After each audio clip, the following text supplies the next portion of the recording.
ka ba? Dahil lang ba nahihirapan ka na sa pagbabayad ng utang? Galit ka? Dahil ba may sakit ka na nararamdaman sa iyong pangangatawan? Galit ka?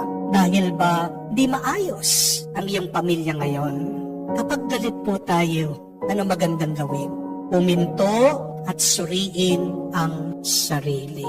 My dear friends, just a gentle reminder, do not allow hate and anger to control your mind and your body. Mag-ingat ka. Ang galit, ang pagkamuhi ay isang masamang espiritu na kailangan nating alisin sa ating buhay, sa ating puso, sa ating kaluluwa. Kung hindi, makakapanakit ka at masasaktan mo ang iyong sarili. Amen? Pero kailangan din po na mag-ingat tayo kung meron tayong galit at pagkamuhi sa ibang tao. Kailangan mag-ingat tayo pag nag-uumpisa na tayong manira sa ibang tao. Bakit?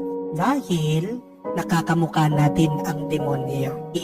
Tandaan niyo po yan. Siya nga, mag-ingat tayo. Pag ikaw ang nagiging dahilan ng pagkasira ng ibang tao, sino ang nakakamukha mo? Hindi ang Diyos.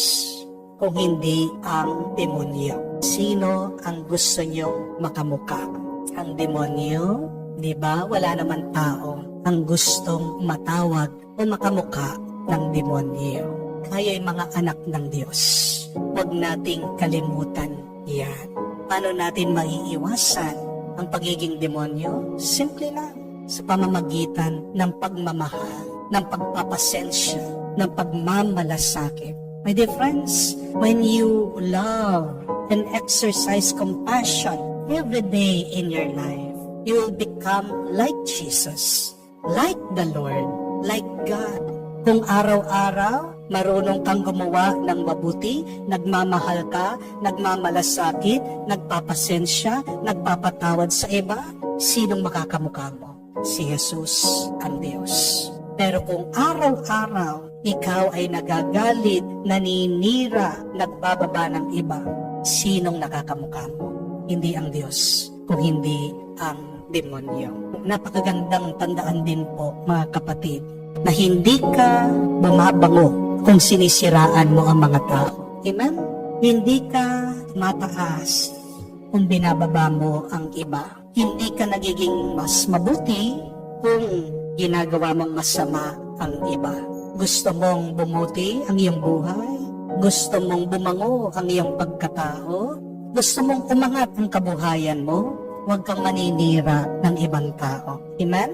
Magpatawad ka, magpasensya ka, magmahal ka kung paano nagmahal ang Panginoon, magiging mapalad ka dahil makakamukha mo ang Diyos. Amen? Bakit galit ka sa iba? Magandang tanong yan. At para maalis ang masamang espiritu ng galit at pagkamugi, at patulong tayo sa Diyos. Only God can expel evil from our hearts.